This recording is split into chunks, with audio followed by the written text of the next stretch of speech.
Rabbi Moshe Bane, welcome to Jewish Money Matters. It's such a pleasure to have you on the show. Oh, it's a pleasure to be here. It's very exciting. Am I catching you in a transition period? You were the president of the OU for That's six a long years. time ago. I concluded my tenure 3 years ago. Uh-huh. And are you still in law or are you also retired from your practice? I retired from my practice as well. Oh my goodness. Okay, so then catch us up on what are you working on at the moment? What's keeping you busy? Well, since I concluded those two ventures, I began teaching. I'm now teaching a couple of courses at Yeshiva University on actually areas that relate to your podcast. And I'm involved in a whole bunch of different organizations. I'm still helping out at the Orthodox Union a little bit, not that much. Mhm. And I'm writing a lot. And that's Oh, what I do. good. Yeah. Oh, good. When I found your work, I kept thinking, oh, I wonder if there's a book in the works. Is there perhaps a book in the works or no? Perhaps, Okay, perhaps. good. Oh, Why good. one book? Multiple books. There's so much. Multiple books. I say the same. I say the same about myself. So, okay. So you mentioned, I want to get into the courses that you teach at Yeshiva University. There was one in particular that I've heard about, but you said there's several. But before we get to that, I would love for you to take us to your beginnings in law and how you made that decision to go into quote unquote the professional world rather than perhaps staying in the world of what they call Kli Kodesh. Like, was that always the plan based on your upbringing? Was it deliberate or strategic in some way? Walk us through that process, if there was one. There very much was one. I was part of a group of students in Baltimore and Israel who were all Talmidim, all students of Rav Yaakov Weinberg Zatzal. Mm-hmm. And we were all very committed to learning. We were committed to Yiddishkeit, but we were also committed to his perspective on what that is supposed to be manifest as, which is a very strong commitment, not only to your personal growth, but also to the growth of the community at large, to Klal Yisrael. That the focus of your life should not just be on your relationship with HaKadosh Baruch Hu, but the relationship of every Jew to God. Mm-hmm. And therefore, you needed to construct for yourself an approach that will maximize that aggregate impact between Mm-hmm. Klal Yisrael and HaKadosh Baruch Hu. So I was part of this group, and most of us in the group were serious students, but also scholarship was a very core to who they were. They were Talmidei Chachamim in the works who were going to be very significant scholars. I wasn't. I mean, I was a student. I learned, but I wasn't on that track. I'm not disciplined enough. I'm not focused enough to really reach that level of scholarship that my scholarship itself would play a significant role. So, and I had a friend, another one of my peers in that group, who was in a very similar situation. We were both very committed to the ideals and we were involved in learning, but not at the same level of intensity as the others. So, what we did was decided to take a different approach towards the same goal. Mm-hmm. We decided that we would go into the professional world and try to develop a platform through that context to have the impact that we would hopefully have to advance the relation between God and Klal Yisrael. And that's what we did. And that was really the predicate for my going to law school because as a student in yeshiva for so many years, I really didn't know the business world. I didn't know the professional world.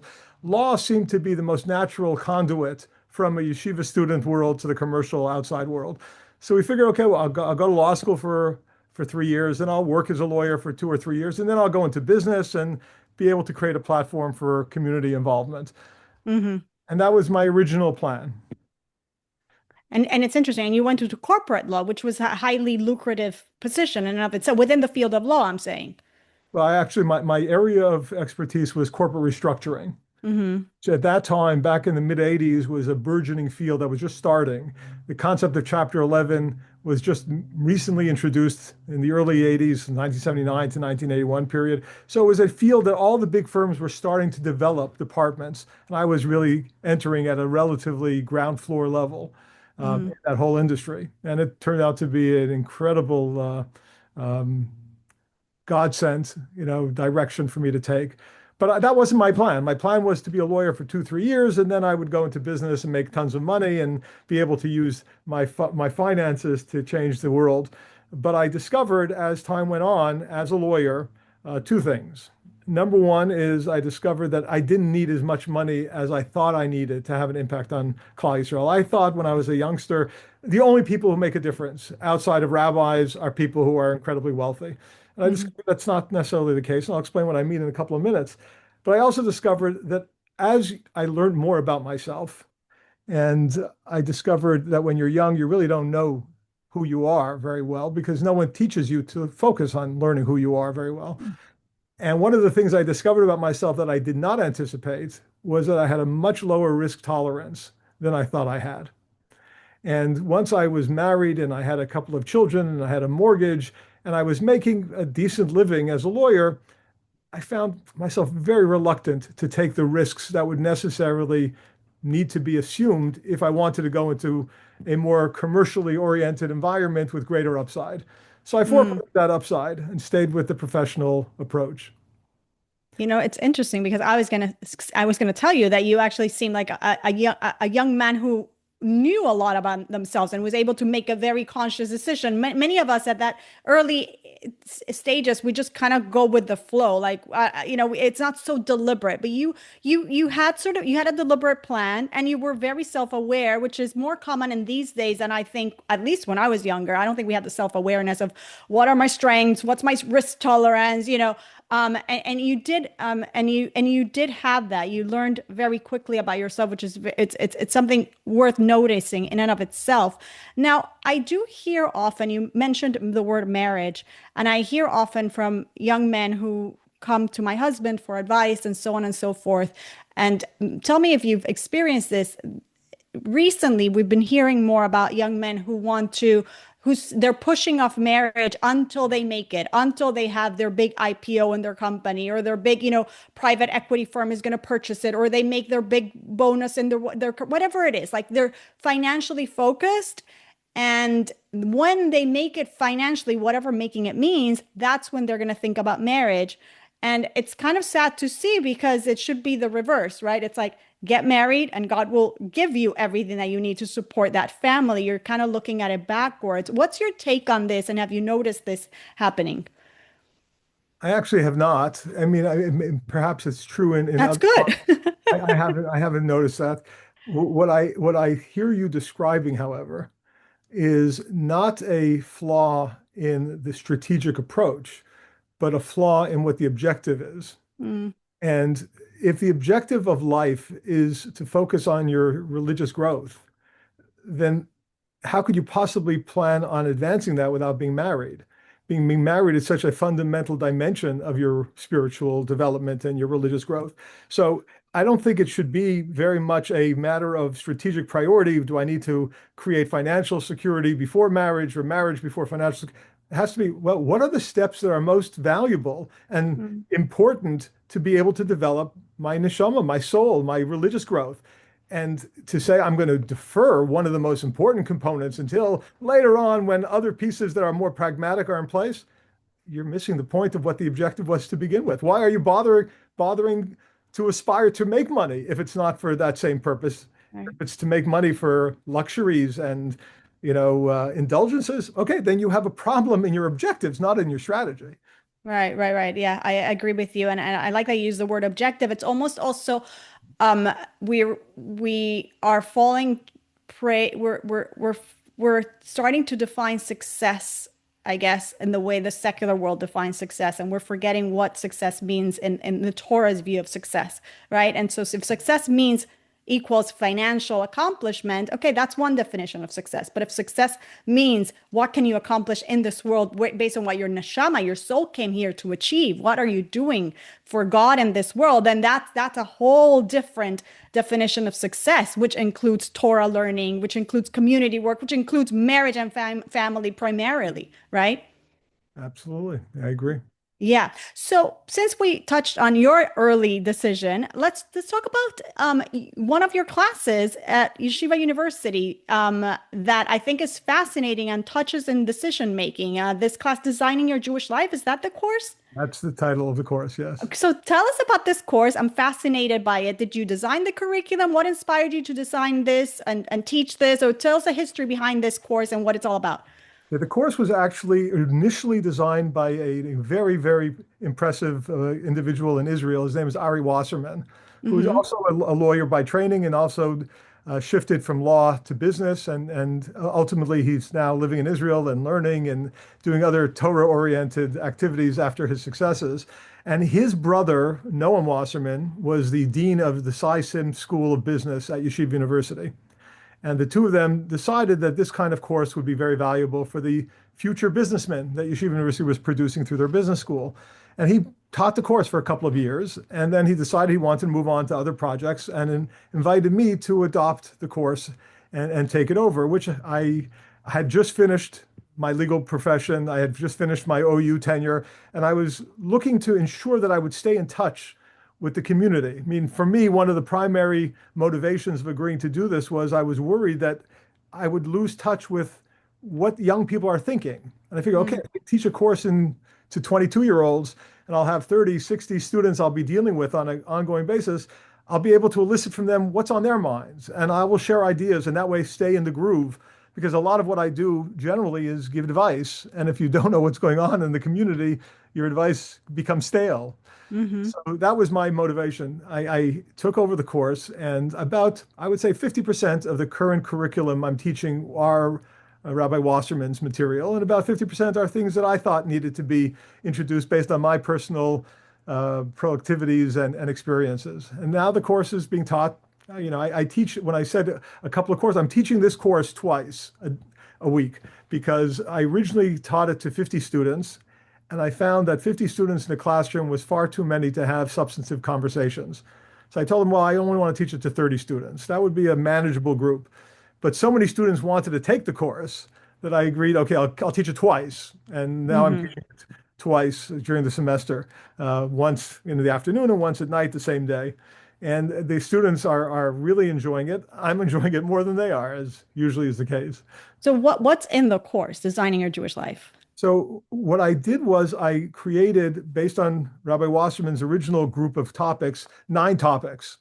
And over the course of the 14 classes, each class is about an hour and 45 minutes, I cover those 9 topics. And they range from, you mentioned before, success. One of the one of the classes, one of the topics, and it actually takes 2 of the 14 classes, is success and failure. Mm. How do you define success? How do you achieve success? What are the pitfalls to success in very generic, broad range meanings? Like, for example, one of the lessons I try to convey is something I learned from one of my rebbeim, Ramichal Twersky, Shlita in Milwaukee, who taught me early on that you have to distinguish between short-term goals and long-term goals. And there are different ways of approaching them. And one of the differences is that short-term goals, he advocated and I adopted, are always intended to be completed. If you say, this is what I'm going to do for the next year, or this is what I'm going to do for the next 2 years, you complete that task. You don't say, well, after 3 months, well, I changed my mind, I'm going to do this. And then 3 months later, I'm going to change my mind, I'm going to do this. You take a short-term goal and you always complete it, even if in the middle you decide this is not really where I want to head. By contrast, long-term goals need to be reevaluated consistently at the end of every short-term period. So if I agree for the next year, I'm going to take this, I'm going to go for this degree, or I'm going to try this business venture, and I commit a year, at the end of the year, I have to stop and say, well, I really took that step in order to achieve a long-term goal. Now what I've learned over the last year, is that still what my long-term goal should be? So short-term goals should always be completed. Long-term goals need to be periodically evaluated.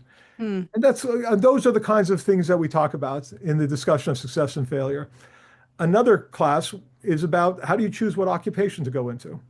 And we discussed the different types of approaches that you would take, how you evaluate your skill capacity, how you identify what fields are appropriate for your values, ranging from what your objectives are in life to the amount of time you're willing to give to your career. And that is very much dictated by personality, but it's also dictated by values. How much of a priority do you want to place on your livelihood? It's of course a core, but one of the things that we talk about throughout the course is the difference between pursuing parnassah, pursuing livelihood, and pursuing wealth, which are very, very distinct objectives. And what you find is many young people who are so committed to pursuit of wealth, they're willing to forfeit everything and all their other objectives in life for that pursuit without realizing that's what they're doing and without realizing that wealth is not all that valuable. Mm, Parnassah is your duty, and that's to make enough money to make ends meet and to take care of the lifestyle that is fundamental to your family. But most people today are looking to hit home runs way beyond parnassah. You mentioned earlier, well, you should rely on God. I don't know that God promises us wealth. I think our bitachon in God is that He'll take care of our needs, not of indulgences. So that may be a legitimate objective. And I spent a lot of time during the course talking about the value of wealth. And I think there is enormous value to achieve wealth for certain people. And if it's used properly, it's almost invaluable for the community to have people pursuing it. But it's not necessarily an objective that every individual should be pursuing. hmm And then we have another class where we talk about marriage. We have another class where we talk about parenting, which I find to be an incredibly neglected topic. I think that most young people are really ill prepared for parenting and put it on their back burner, not only before they have children, but even when they do have children, failing to realize that that is probably their most important role that they're going to play, not only as an individual, but as a Jew, and people contract out much of parenting these days, expect the hmm school to parent their children or the camp and the youth organization rather than them appreciating that it's their core obligation. And a bunch of other topics like that, going through the hashkafas of how hard should you be working to achieve your goals, the principles of hishtadlus and bitachon and how do they balance with each other. And those are the topics that we go through during the course of the semester. So valuable. I have to tell you, like I'm listening to you from somebody who went through business school. I have an MBA from NYU, and I always felt like something was missing here. This is exactly what's missing. That was Dean Wasserman's perspective, and I think he's entirely correct. I have a constant stream of young people coming to me for career advice and life advice in other arenas. And these are the kinds of topics that they never thought through years before when they should have. Right. Suddenly they Right. find themselves in a position without having really dealt with the important issues and, Right. and very often find themselves in a bad place. Yeah, yeah, yeah, yeah. 100%. And also, you mentioned two topics, parenting and choosing a career. I think also very often, well, we make mistakes as parents in many areas, but one of the areas that I see mistakes being made is how we guide our children to choose a means of a livelihood. And often we send messages to our children that might not be the right messages, and we don't really give them the skills for them to really know how they should be thinking about this decision. And often the message transmitted is, what's the financial payoff, rather than looking at what are your God-given abilities, talents, your value system, your tolerance, all these other things. And it's important. That is definitely the case. And I think this goes back to something we spoke about a few minutes ago, which is parents and schools and the entire system is not teaching young people to learn themselves. Mm, And you could go through school and learn all these different skill sets and information, but if you don't know who you are, how are you supposed to make these kinds of choices? And we right. need to spend much more time teaching our children who they are.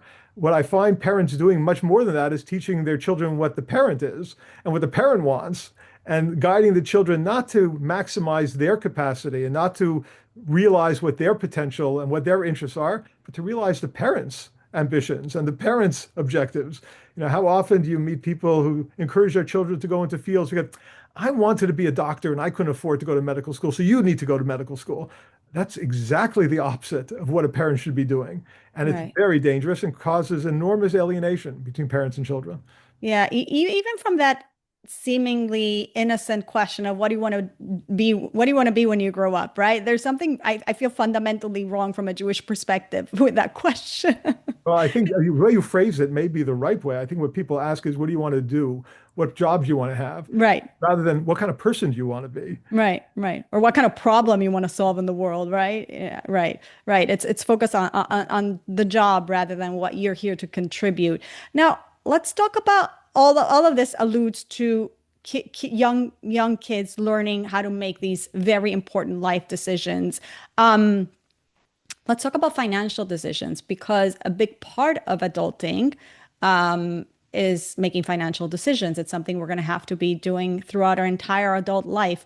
In what ways could we apply some of the things that you teach during your courses in terms of decision making to help us with financial decisions? Well, I think the threshold you need to begin with identifying the distinction, as we spoke about before, between livelihood and wealth, and then Hmm. identify what are your objectives and what are the trade-offs that you're prepared to make for each of those two alternatives. Once you've made that decision, there's another distinction that we need to teach young people, and that is there's an enormous difference between the pursuit of wealth and the pursuit of lifestyle. Meaning that even if you decide I am the kind of person who am appropriate to pursuit of wealth, what's the purpose of that pursuit? Is the purpose to accumulate capital? We live in a capitalist society. We believe in capitalism in Judaism. We believe in the value of financial success, but not for the purpose of indulgences and not for the purpose of lifestyle. And frankly, when I find people who tie their wealth to their lifestyle, they land up living a life of misery because you're never then able to shed the objective of making more money because there's always a higher lifestyle that you could achieve. And if you're saying, well, the more money I make, the higher my lifestyle, I'm going to be on a role my entire life seeking more and more and more. And I get into a lot of trouble. I get into a lot of trouble if I have that mindset. I'll tell you a very interesting lesson I taught my children. And this may be the kind of thing that you're trying to elicit from me. I noticed when I was younger that there were many people whom I held in high regard, both in Klei Kodesh, as you referenced before, as well as in the commercial arena, who landed up doing things that I thought were totally inappropriate. Sometimes they even landed up in jail. And these were people who I knew as very ethical, wonderful people. And I tried to understand why would they do that? It's so inconsistent with their core values. I Mm. began to analyze it and I began to realize that these were incredibly ambitious people who achieved enormous success. And one of the failures that we have in life is that we begin to identify with our successes and make that part of who we see ourselves as. So if, for example, I'm a successful businessman and I now have 1,000 employees, I'm giving away $1 million of charity every year, that becomes who I am. And if I'm now confronted with a situation in which things are not going that well anymore, and I'm Right. going to lose that. And the only way I could retain it is by doing things that may be not appropriate. It's not a matter of greed, it's a matter of survival. I need to do those things because if I don't, I've lost my identity. Wow. I'm killing myself. And if I'm a Rosh Yeshiva of a yeshiva with 500 students and it closes down, I've killed myself. That's who I am. So I had a dilemma. I wanted my children to be ambitious. I want to infuse in them ambition in life. And I think that's one of the jobs that a parent has. On the other hand, I saw the downside of ambition, that you get caught up in it and you begin to identify in a way that causes you to take decisions that were very destructive. So I began to introduce at the Shabbos table every 6 weeks, every 8 weeks, the same thing over and over again over years. And that's a term I defined as the glory of failure. And The what failure? glory of failure. Okay, the glory of failure. Failure. Okay. And I would tell my children, in this family, what would make me really proud? You know what would make me more proud than anything? If you discovered yourself in a situation that you're going to have to give up everything you achieved in order to avoid doing something wrong. That failure, that's the most glorious thing. If you could inculcate that into your personality, that's success in life. And that way you could achieve the goal of being ambitious without creating this kind of danger, which repeatedly happens. And that was the approach that I thought parents should be taking with their children, making sure they understand that the highest value, kids want their parents to be proud of them. That's a Right. core of a direction. But if they sense that their parents' pride will be based on their success, the amount of money they make or the amount that they're able to achieve in whatever field they go into, they're going to do whatever it takes to achieve that. Parents also have to be able to relate to their children that no, I want you to be ambitious, but not at the cost of ethics, not at the cost of halacha, not at the cost of legal abidances. That would make me proud. And when you're willing to give up success in order to be ethical, halachic, that's really what I view Hmm. success in life. Hmm. Yeah, it's a reframing in education to what's your core identity? Is my identity my body and what I want and feel and need, or is my identity my soul and what it wants to do in this world, what it was sent to do in this world? And even raising children with that awareness that we're primarily a soul with a body, not a body with a soul, helps us with with the ability to make those choices in life. Like, who really am I, right? Am I here just for my own self-interest and serving my ego, or is there something greater and bigger here at playing? Yeah, beautifully said. I agree. Excellent.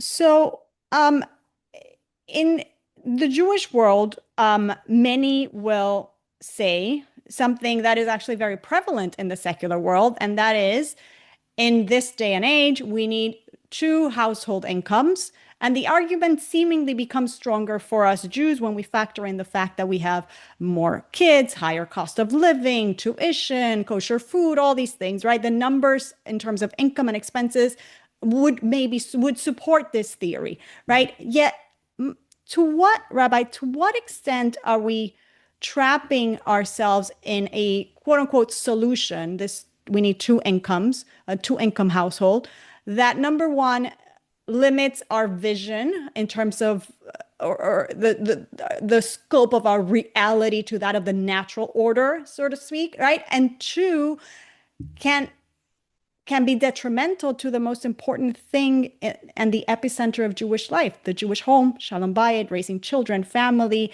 right? Having two parents, particularly a mother who also is also consumed with the toil for livelihood, and not available physically, mentally, emotionally, as available or present for her children. We can't ignore that there are long-term consequences to that. So, and not to mention, you mentioned wealth, not to mention the fact that raising a Jewish family that follows the ways of Torah is the real wealth here. So, what are your thoughts on this? This is it's an excellent point, and it's a struggle because you can't dismiss the financial realities by saying, "Oh, forget about money, stay home, Mrs. Cohn, and everything will turn out well." There are struggles, and it's real. Right. And I think what you're pointing out is not necessarily the conclusion that a family is going to reach, but rather the mindset they should have in struggling with the decision. And Hmm. if you begin with the premise that the focus of this family is on raising children, on our personal service of God, our personal religious growth, and then we have to overlay into that our financial needs, then even if you decide at the end of the day that both of you have to go to work, it's going to be a different approach to going to work. And very often, unfortunately, as you're noticing, that is the case. But even when that occurs, the attitude you're going to have about your job, about your occupation, as opposed to what you're doing at home, is going to be very, very different. I remember when I was a young attorney and we would work until late at night, and then afterwards, all the associates would get together and go out to socialize. And I was the only one who said, "No, I'm going home. I mean, I'm only here as long as I need to be. I'm not going to spend a minute away from my family when I don't have to." I can relate. Right? And that's a result of having an attitude of why am I going to work? Hmm. So I think it'd be almost unfair to take the position, no, women should stay home. My wife, thank God, we were able to have her stay home, and I think my children benefited enormously from it. My daughter stays home on a full-time basis. She's able to do that, but many, many others in our family are not. And I think that's a reality that people have to acknowledge and cope with and try to figure out a way to balance, notwithstanding that. And I think the core of it is to appreciate what your roles are. And the same is true not only of the wife, I think even of a husband. Even though he's working, is that his whole life? How does he behave at home when he comes home from his work? Is he dealing with his wife? Is he dealing with his children? Or is he, even when he's home, he's checked out at work? So these are concepts that have a dimension of pragmatic application, but also have a mindset that you're coming into the whole discussion with. Yeah, yeah, yeah, yeah. It definitely is a mindset, and it goes back these are choices that need to be made. I mean, I know for myself, I made with my husband the decision not to go back to the corporate world when I got married, even though the numbers many times during our marriage would have suggested that we needed to do that, and we chose not to. But it's not an easy choice, and I agree with you that we can't say, it's for everybody. I think good mentorship comes into play, something that's often overlooked, and I know I've heard you, and I know you were kind of raised with that mentality that we need mentors to guide us. But I'll tell you another principle that I try to convey to my students, and that is you need to look at your family budget like a business. Mm, And when you begin to understand business, you realize that revenue is not the sole indicator of success. You could have a business that creates $1 billion of revenue and is a failure. And you could have another business that makes $2 million of revenue and is a success because there's mm, another component, and that is expenses. And if a company makes $1 billion of revenue and has $1.2 billion of expenses, they're going to go bankrupt. The same thing is true on a family budget. When we talk about how expensive everything is, people spend their time focusing on how do I increase my revenue and less time on how do I decrease my expenses. And we adopt styles of life and relationships with others who compel us to raise our lifestyle to levels or live in communities that are not the only communities available, but are communities that create a pressure to raise our lifestyles and our expense side of the equation that makes revenue focus the focus. And if you spend more time saying, okay, how can I construct a lifestyle that will lower my expenses, either through how we live, where we live, the community that I live within, those will take you a long way to achieve the goal that we're talking about, which is a lesser focus on your occupation and a greater focus on what matters in life that occupation is intended to service. You just reminded me, I had a conversation with a guest. Oh, yeah, I'm blanking out on his name. That's so embarrassing. He's actually from Baltimore, I think, the head of Poplin. And he brought something to my attention that I thought I had never thought about the way he did. But he said to me, we often forget that we have a communal responsibility. Just because I'm a financially successful entrepreneur doesn't mean he said, as opposed to the non-Jewish people who we live together, we go to the same synagogue, we pray next to, you have the entrepreneur who is making billions of dollars, and you have somebody who has a much simpler career. You have a teacher, you have all sorts of people, and we're all part of the same community. So if I'm making that kind of income, it doesn't mean that I can now drive the car that I could afford, or put up the simchas that I could afford just because I could afford them. I have a responsibility to the community that I live in to not put others under that pressure. You see what I'm saying? And I Oh, thought it was absolutely. so beautifully said. And I never heard anybody say that. No, that's a very important topic, and we talk about that in my class extensively. I mean, we talk a lot about communal responsibility, and that is not often put on the table as one of the dimensions of community responsibility. And I Mm, agree with you. And you have to take that into account in every decision. In the classes that I give on decision making, which are 3 of the 14 classes, one of the questions is when I make a decision, who is being impacted? Obviously, once I'm married, every decision is going to be my wife as well as me. Once I have children, then my children. But what about the community? What about my immediate community? And what about society at large? That has to come into context of many decisions, not all decisions, but many decisions. And the kinds of examples you're giving, how I live, my lifestyle, the kind of weddings I make for my children and bar mitzvahs I make for my sons, all have to be considered. Okay, how does that fit into the community? And am I raising the bar unfairly on others? mm. Yeah, yeah. And you just mentioned we have to consider who is impacted. And you said, obviously, when I'm married, we make decisions. Is there ever a time, talking about decision making, ever an area where you're making a decision that your wife or your spouse, let's say, is not a part of?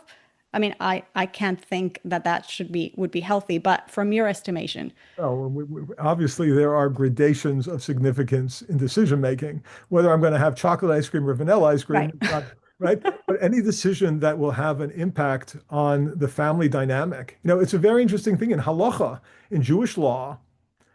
A a man is not allowed to change professions to a profession that has greater time demands unless his wife agrees in advance. That's a halacha. It's not a nicety. there are standards when you have a marriage. There are expectations that your spouse is entitled to expect of you. And if you want to change the rules of the game, that has to be with the other's consent.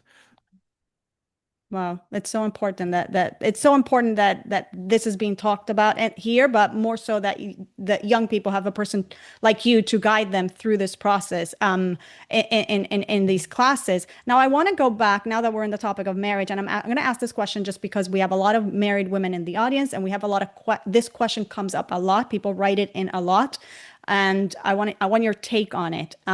It feels like a very painful situation to me, but let me hear your thoughts. Women write in saying that they feel pressured from their husbands. Again, going back to the husbands feeling the pressure that they need more income to support the family. And the women are feeling pressured to get jobs because the income is needed. But the woman has 4, 5, 6 kids, whatever it is, right?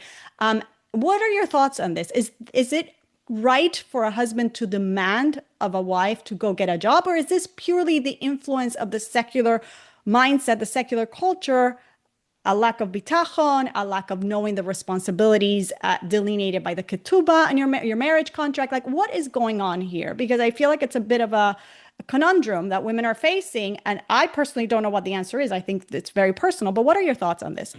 Well, I think that you're posing a question that has so many alternative scenarios that it can't be answered in a generic way. So, Mm-hmm. for example, if you're telling me that a fellow has a occupation that is so demanding and takes so much of his time, and he wants to reduce his time commitment and therefore wants to shift part of that burden to his wife, I think halachically that's problematic. I don't know that he has an entitlement to do that unless he may be, and I can't dismiss it. It may occur that he may feel I'm going to have a mental breakdown because men do have mental breakdowns because of their occupational pressure. But short of that, I don't know that he has an entitlement to do that.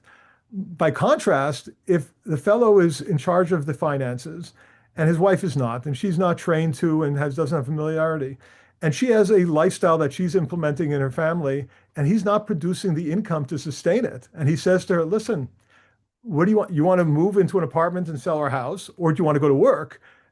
It's not a matter of him being unfair to her. It's a matter of choices that they should be making together.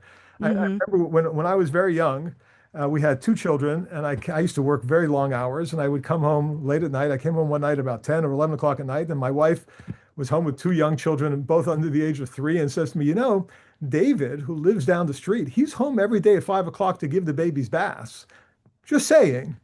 And I said to my wife, listen, if you're telling me that that's what you need, that you're not able to handle it, I'll change jobs.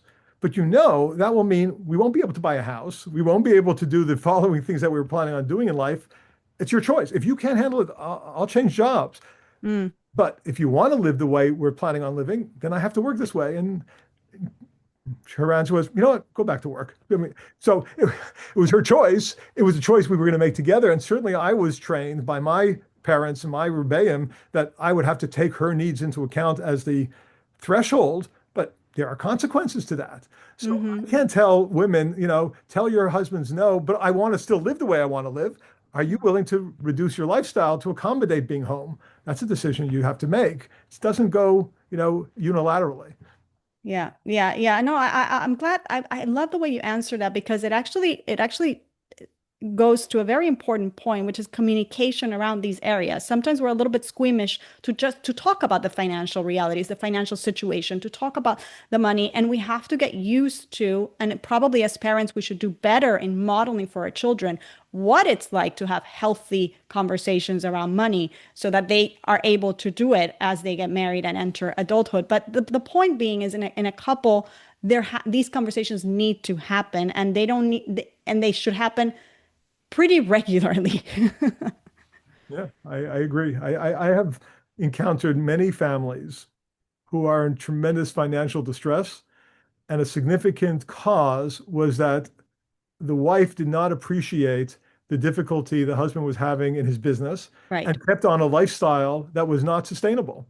I And know. And it's so easy to solve. It's like if you had communicated and she would understand that you're not producing at the way you were producing 6 months ago, because I feel like nobody's doing it to harm anybody. It was just a lack of communication. it was also, I think, on occasion, it's because the husband is worried that the respect he gets from his wife will be reduced if she would Mm, hear of his difficulties. And very often the breadwinner is reluctant to share his travails for fear Right. of losing the respect of his family. Right, right, right, right. Yeah. So Talking about, I think just going back, I think women have to, at the outset, be conveying to their husband that I'm open. I understand the way the world is. Not that I have expectations, because if she imposes expectations, then he will hide the ball, as we're talking about, for right. failure, for fear of disappointing, rather than being open. So it's a complicated dynamic that needs to begin early on. And it goes both ways. Just like I talked earlier about parents conveying to their children what I really value the most, women Mm-hmm. need to convey that to their husbands too. And very Yeah. often they Yeah, don't. yeah, yeah. Yeah, yeah, yeah, yeah. And it goes back to that definition of success, right? If the what that the woman is implicitly communicating is financial success demands respect. That's what that's what we respect around here. Instead of there are so many ways that I respect my partner, their Torah learning, their midos, the way he is with the children, so many other areas. That is very powerful for men, actually, for a woman to be able to transmit to her husband that there's so many other ways that he earns the respect of his wife. Correct. So much of what we've learned with money as how do we behave with money as adults has to do with the way we were raised, obviously, parenting, right? And what we experienced early on in life, primarily in our home of origin.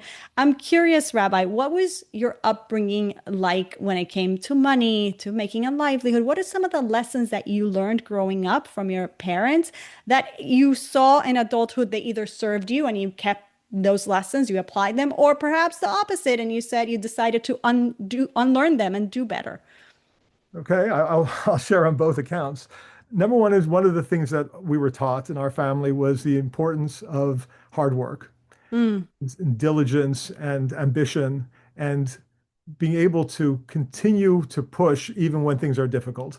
right. That's a, there's a term that in English, grit, the ability to have perseverance, notwithstanding challenges. I've been very involved, for example, in community endeavors over the last 40 years, creating many, many projects.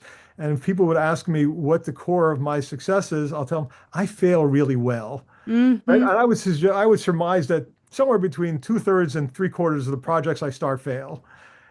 And my success is because, okay, so I failed. Let's go on to the next one. And the same thing is true with investments and business ventures, et cetera.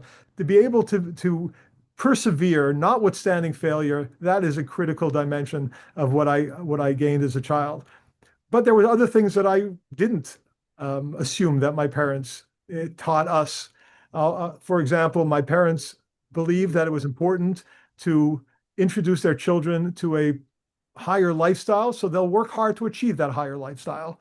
And I adopted a very different, my wife and I adopted a very different image. I remember the night that we got engaged, I said to my wife, let's make a commitment to each other that we will create a home in which our children will have every opportunity to do anything they want in life. And then I explained what I meant. I said, what I was encountering were so many people whose occupational array of choices was limited because they needed to make so much money that their choices were only these few areas that I could make enough money to sustain my lifestyle.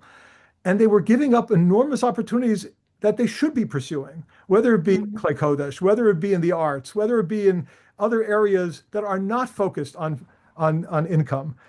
And I said to my wife, I want to live a lifestyle that my children will not be denied those choices. Let's retain a limitation on our lifestyle so my children could decide to go into fields that were not as financially demanding, rather than trying to raise our lifestyle so they'll be equally ambitious.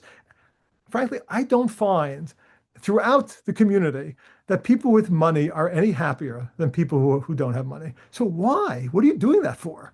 Unless there are objectives that are core to your religious goals. For example, if you do have goals of building institutions and helping in certain ways that you think are necessarily tied to financial success, okay, then I understand it. And there is a role for that. But if you're doing it to achieve happiness, it just doesn't work that way.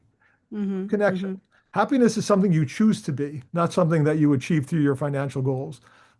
Yeah, 100%, 100%. And as you were describing the first lesson of hard work, again, it goes back to, how we teach it, right? It's what's the objective of the hard work, right? Are we teaching our kids to be ambitious and to be hardworking individuals because God wants us to maximize our potential, right? Like I always tell my kids, no, it's not that you need the A. It's because in this capacity, in this area, you have the potential for a good grade. You have the mind for that. You can't just slack off, right? You have a potential, right? And first of all, the parent doesn't need anything, but it's for the child to know I'm here to maximize whatever God has given me. There might be areas that a person is weaker, and that's fine.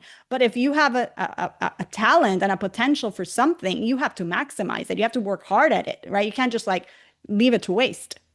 Well, you're absolutely correct. And one of the lessons that Rav Weinberg Zatzal taught us was the way he interpreted a very famous Mishnah, which says that Eza ha'ashir hasamech b'chalkai, who is the wealthy person, someone who's happy with his lot. And what most people understand that to mean is that you should be happy with a little. Don't be so ambitious. Don't look for great success. Be satisfied with minimalistic things. And he said, no, that's not what he believes that our rabbis were teaching us. He says, you have to be ambitious. And if you're a businessman, you should be ambitious as a businessman. And frankly, if you're not ambitious in your physical objectives, you're not going to be ambitious in your spiritual objectives because we're holistic personalities. We develop an attitude in life because what the Mishnah is telling us is that there's a difference between wants and needs. Mm-hmm. Of course, you should want to achieve, but you shouldn't need to achieve. It shouldn't be what you need to do to view yourself as successful. That's what it means. But to be ambitious, like you said, if you're now taking a class, you should try to get the highest grade possible. Exactly. And when you're running a business, you should be as successful as you could be, whatever field you go into. I remember a year when I was a student and I was learning in Baltimore, but Rabbi Yaakov Kamenetsky Zatzal came to visit once. He was telling us, if you go into medicine, you need to be the best doctor you could be. Anything you do, you need to be good at. And it affects the way you're going to daven, and it's going to affect the way you're going to do chesed, and it's going to weigh everything you do because you become a personality as a whole. Right. As you were saying about the wants and needs, you reminded me of our earlier part of the conversation of not being tethered to your identity. The problem is when this becomes part of your identity, and your identity can't survive without this. That's where the problem happens. Yep, exactly. And you talked about failure, and you reminded me my husband and I were having this conversation. We have an empty nest now. Our kids are all away. It's the first year that we've experienced this. So we have a lot of time for these conversations. And we were talking about, if we look at Yosef's life, you could on paper see a lot of failures, right? This kid is rejected by his brothers. He gets sent into a pit. His father doesn't know anything about him for 22 years. He gets sold. He ends up in the dungeon. Like it's just the whole thing is a dismal failure. And yet we see that if we look at the aggregate of his life, we know where it ends up, and we know the whole thing was a big success, right? A big success story. And my husband was saying, like, so many things we do in business are just they look like these failures, right? But in the aggregate, they end up being a success. And also the mindset that Yosef had, he didn't see himself as a failure. He didn't see himself as a victim. And that ultimately led to the fact that he saw everything, and he told the brothers, you didn't, I was sent here. You didn't sell me. I was sent by Hashem, right? Understanding the purpose of it all. So you just reminded me that very often we just see things as they look from a certain perspective, that they're failures, but they're really leading us to a very big success that we might not be aware of at the moment, or that we're not even measuring with the right benchmark, as we've said before. Absolutely. And maybe Yosef's success is not necessarily the end result, but the way he dealt with the challenge. Exactly. That's what success is. I used to put out, together with a number of other individuals, a online journal. It was called Cloud Perspectives. Mm-hmm. Every issue, we would take a topic that was an issue confronting Orthodox Judaism, and we'd invite people in those fields to write about how we could improve in dealing with that challenge. And these kinds of topics were one of our issues. And one of the articles was written by a rabbi in Queens, Rabbi Welcher, Heshi Welcher, Shlita, who wrote an article saying that, he observed that many of his balabatim in his shul, he viewed as incredibly successful heroes, and they viewed themselves as failures. And he was trying to understand, why is there that discrepancy? Why do they view themselves as failures and I view them as successes? And he says, I reached the following conclusion, that they looked at their goals when they were 20, 25, 30 years old, and now that they're 60, they look back, I didn't do it. I didn't do what I thought I was going to do, and therefore I'm a failure. He says, I don't look at them that way. I look at them not from their original objective, but life doesn't work that way. God sends you curveballs. Every individual is sent curveballs in life. And what success and failure is going to be determined by is not whether you achieved your original goal, but how did you deal with the curveballs that was sent along the way. And he was his mispalim, they're unbelievable heroes. They may not have achieved what they thought they wanted to achieve, but they had a successful life because they dealt with the problems and the obstacles that they were sent by God in a way that God would want them to do. And you could have people who on paper are enormous successes, but abject failures because the Mm. price they paid to achieve what they view as their successes reflected a life of failing. Yeah, yeah. Actually, talking about failure, I often ask my guests any financial challenges. They don't have to be failure. We can call them challenges. We can call them mistakes that you've made that taught you a big life lesson and that you would never repeat, or you'd want your children or others to not repeat. I don't do enough business to make tremendous mistakes. I make a lot of small mistakes, but I'm not in that arena. I mean, in my practice of law, did I make mistakes in terms of giving a guidance to clients? I hope not. I don't recall anything that was dramatic. I will tell you one thing that was very interesting. As a relatively young lawyer, I was already running very, very big cases. You know, Kodesh Baruch Hu runs the world. The more I got involved in community work, the more I was successful in my legal practice just by getting clients that were totally out of sync with where I should have been in my career But trajectory. you see how it goes back to your objective, because your objective of going to law is to make money so you can help the community. So there you go. So there was one instance in which I was running a case and I made a terrible mistake. I just made a terrible mistake, and it was 9 o'clock at night, and I realized this mistake, and I realized that it's going to go out, and it was a multi-billion-dollar thing, and it was going to be a disaster. It's going to be a disaster. Okay. And I said to myself, what do I do? And I'll tell you, it's just a very interesting, for those split seconds, there was like 3 minutes. I'm sitting in the office, dark at night, realizing this. I said, now I understand why people commit suicide. Because for those 3 minutes, that was my whole world. That was my Wow. whole world. And if you allow that to be retained in your mindset, I could imagine my life is over. Oh my gosh. And it was like such a lesson to me because very often you encounter situations like that. Go, what's he thinking? There's so much else going on in life. For those 3 to 5 minutes, I realized, oh no, no. Sometimes there's such an intense experience that that becomes your whole life. What Mm-hmm. you need to do is to take yourself back and open yourself up and realize this is a part of life, but it's not all of life, and I have to Mm-hmm. deal with it. And I learned years earlier from a colleague of mine who had made a mistake Uh-huh. and hid it. And Oh, the yeah. mistake came out about 6 months later, and his career was over.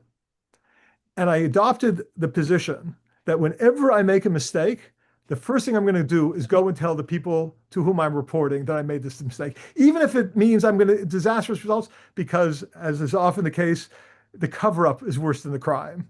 Right. Cover up not acknowledging a mistake, it's going to come back to bite you much more than the mistake you've made. And that was one of the lessons I implemented at that time. I went immediately to my supervisor and the people to whom I was responsible, my clients, and told them about it. And we corrected it over time, but it was so painful to admit it. You didn't get fired. I didn't get fired, thank God. In fact, the person who I was reporting to said to me, he goes, Bane, you're a smart guy. You'll figure out how to deal with this rather than Mhm. lambasting me. And I told one of my colleagues at the time, that person just bought me for life. The way he dealt with me was so kind and generous. Whatever he wanted me to do for the next 20 years, I'm available to do. In terms of money management, Rabbi, did you go into marriage knowing the fundamentals? I feel like a lot of us, even in the secular world, by the way, we don't have enough education on how to manage money. And it's such a life skill. What was your experience? I had some degree. Well, keeping in mind, I was in law school already for 2 years before I got married. So I was already involved in the secular world. I was also very ambitious as a youngster financially. You know, the way law school works is the first year is really hard and really intense. And then if you do well, then at the end of the first year, you get your job for the second summer. And that's usually the job you keep afterwards. So once you have that job, second and third year, not so bad, unless you, I Right. don't know what, you want to be a Supreme Court clerk. But I was happy. So my second and third year, I had a lot of time. So I started investing. I started trading commodities. I traded all kinds of stuff, wild stuff. Wow. And as I got married, I began to realize I was taking risks I couldn't afford to take anymore. I switched I to, was going to say, you said you were risk averse before. I learned, well, it depends on what you have to your downsides. When you're single, it's like I just had a student come to me a couple of weeks ago and said, I want to start off in corporate America, and then when I'm older, I'll learn more. Then I'll start entrepreneurship. I said, "No, it usually works exactly the opposite. When you're young, you're not married, you could take bigger risks. Why don't you start with entrepreneurship and then assess whether you want to move into a corporate job?" So I was young, I had no downside and no responsibilities. Why not roll the dice? It's only when I started adopting more and more responsibility that I became much more risk averse. Hmm. Good, good, good, good. Okay, Rabbi, I like to finish off my interviews with what I call Jewish Money Matters fill in the blanks. This is the part of the show where I give you an open-ended sentence and you finish it with the first thing that comes to mind, okay? Okay. No overthinking it. Here we go. When I give Meister or tzedakah, I like to give to. To organizations on which I could have influence. So you like organizations. Well, even when I give to people, it's usually through organizations, but it's usually Hmm. organizations. I mean, I'm Hmm. an activist. And when you're an activist, one of the ways you have influence is by sharing your stucco with people, with Hmm. institutions. So I'm not suggesting, I don't tell other people to pursue this line of activity. But one of the things I've discovered over the years, and many years ago I discovered this, is that organizations need philanthropists to play an active role. They don't want philanthropists to play an active role. But very often, their lack of efficiency and their lack of focus is because their donors are not demanding it. And that's the role that a donor should be playing, is demanding effectiveness, efficiency, focus on the goals rather than, when you're running an organization, you get caught up very often and you need a check, just like checks and balances need to be everywhere. I complain to philanthropists that they're not adopting their responsibility in playing that check against the professionals. Hmm. They'll Hmm. kill me when I suggest that, but I believe that's the truth. Right, right, right. So you're saying they don't necessarily want that, but they need it. They need, right. Exactly. Yeah. I'd love to make more money because, Because there's a lot of projects that I'm dying to start that I don't have the money yet to do. oh, amazing. Can you give us a hint? What are some of those passion projects? Well, the area there are a couple of areas that I've been focusing on since I left the Orthodox Union. I mean, during my years at the Orthodox Union, one of the benefits I got, particularly the last 6 years when I was president, was traveling around the country. Uh-huh. My wife and I, there was a period where 3 out of 4 weekends we'd be at different communities. Like you are now, we were empty nesters, so we didn't have any parental responsibilities to balance against. And we would travel to communities, and it would be an incredible opportunity to learn Klal Yisrael. We would be learning the Jewish people. And I figured one of the benefits of doing that was when I finished my tenure at the OU, because you can't be president for more than 6 years, so I knew it was going to be a finite period, I would be able to take the knowledge and familiarity I had with the community and do projects thereafter. So there were a couple of areas that I'm focusing on, but the area that I found to be the greatest deficiency in the community is our focus on women's spirituality. Ooh. And when you go into a community and you look at the number of men that a community is being paid is paying to worrying about religious growth, the ratio between the amount of men being paid to worry about Klal Yisrael's ruchnius and the amount of women being paid is very often not even a ratio because it's usually 20 to 0, not 20 to Right. 1. And the result is that women are not getting the guidance they need to grow spiritually. They're not getting the support and the encouragement that they need to grow spiritually. And there's becoming a greater division between men and women in terms of the amount of time they're spending on growth. And that's a terrible, terrible problem. Baruch Hashem, there are organizations out there that have begun over the last 10 years, some of them with incredible success, but they're all very, very limited. And the primary reason they're limited is because of their economic support system. I mean, one of the biggest problems that I'm trying to tackle is that philanthropists just don't give money to women's causes like they give to men's causes. It's Hmm. not because that they're dismissive of women, it's because it's not on their radar screen. And we need to bring it to their radar screen. The second partnering problem is that women don't demand that their families give money to women's causes. And, I've met women who themselves make significant amounts of money. And when you ask them for a donation, they'll say, well, I have to speak to my husband. And you could say to them, well, when you bought that dress for $2,000, did you speak to your husband first? No. So why would you want to check for $2,000? You have to speak to your husband first. There's a cultural dimension here that we need to grow out of. And it takes a partnership. You talked earlier about communications. I think men have to start including their wives in stucco decisions, and wives have to start demanding to play a role in stucco decisions. Only that way will women start getting the attention they need. And ultimately, it's not just women who are going to suffer. It's families that are going to suffer and husbands who are going to suffer because women are the Akaris Habayis. They are the foundation of the family and the Jewish community. And if they're not growing spiritually sufficiently, we're all going to falter. Beautifully said. Beautifully said. 2 points. I couldn't agree with you more. And again, where the tzedakah dollars go to, it's again a financial decision that needs to be talked about between both parties. And also when you talking about women's spirituality, it also goes back to a lot of what we said in this conversation, because if women are not learning Torah, right? The mindset, again, we can't delude ourselves and not think that we're not influenced by the secular mindset. We live in a world of exile. It seeps in. The more Torah that we learn, the more we can charge ourselves with that. It affects how we parent. It affects how we deal with our husbands. It affects how we deal in business. It affects everything. So when you have that imbalance, so yes, maybe the spouse, the one spouse, the husband is very well armed to, to deal with everything, all the responsibilities we have in the world from a Torah perspective, but we can't leave our women and our girls behind. We also need them.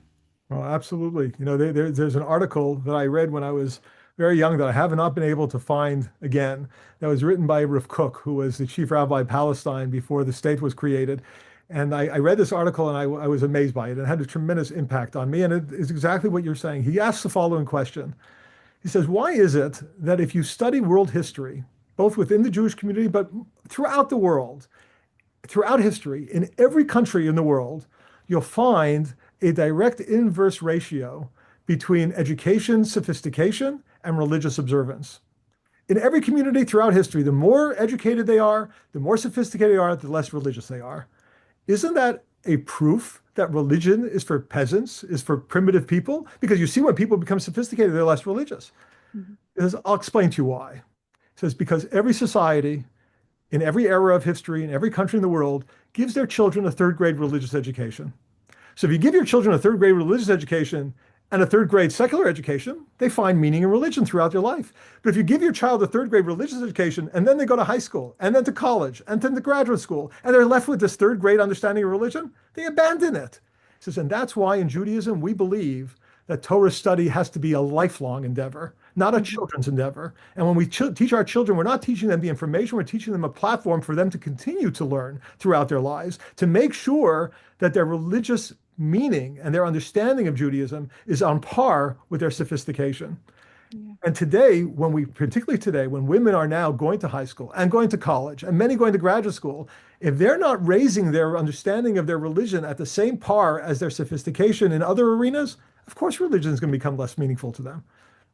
Yeah, and by the way, I'll add something you just reminded me. The Lubavitcher Rebbe, who was very emphatic on women's education, one of the things he pointed out was like the children go first to the mother. For the questions with homework. A woman has to know Torah and not just the halachas that are applicable to women. A woman has to know the depth of Torah. She has to know, there's, we really have to up the game. And by the way, I also want to say for those in the audience, the ladies in the audience who might feel like, oh my gosh, yeah, but I have to work, I have to raise my kids. You know what? Sometimes it just get a friend and study 30 minutes a week, maybe. That's all. But commit to something. And it'll really, I can say for myself, from my experience, it's something that I value so much and it keeps me going. And it also elevates your conversations with your spouse. Another thing I'll say that is often not said is learn with your husband. I don't know why this is not talked about more. I know I started learning with my husband when we first got married, and through our life, obviously we got busy or whatever, but we still make it a point to something. Shabbos morning, Shabbos afternoon, something Tati and mommy learn together, right? It elevates the relationship. It elevates the conversation. There's something very powerful. So all that is a plug for Torah learning for both husbands and wives. Very beautiful. Okay. Something I wish I'd learned about money growing up is that you don't need as much as you think you need. And in fact, if you want to be influential in the community, what I discovered early on is that it's not how much money you have, it's how much money people will give you to do things. Ah, yes. When you have integrity and you have effectiveness, people with money are very prepared to share it with you and help you achieve goals. I didn't know that. I thought I needed to be my own money. I found in some ways you're more effective in the community if you could attract other people's money than spending your own. I love that. That's such a great perspective. Rabbi, money, spiritual or physical or both? What's Well, your take? what's the human being? The human being is a God gave us this amalgamation of ruchnius and gashmius, spirituality and physicality, in order to raise the physicality. We have the difference between a man and an angel, right? Is that, we have certain customs in Judaism where we try to mimic angels by keeping our feet together. Why is that the characteristic of an angel? And that is because the difference between a man and an angel, a human being and an angel, is that a human being is constantly changing, is constantly moving. An angel is static, Right, cannot grow spiritually, cannot grow. It's a static being. The purpose of life is to take that spiritual being and allow it to grow, allow it to change. And that's what God did by merging the soul into the body to give this soul the body's characteristics of being able to grow. That's what life is about. That's your limited years on life. And the reason that we are so eager to continue to be alive is because only during our life do we have that potential through that merger. But right, it's obviously the merger is in order to achieve that spiritual goal. right. Money is physical, but it's physical to be elevated on a spiritual level. Right. And by the way, going back to our earlier part of this conversation on women learning and all that, if we're not growing, Rabbi, we're not staying one place. We're going backwards. You know what Any I mean? business, any businessman will tell you no business could be static. Exactly, exactly. Something I splurge on unapologetically is, Presents for my wife. oh, nice.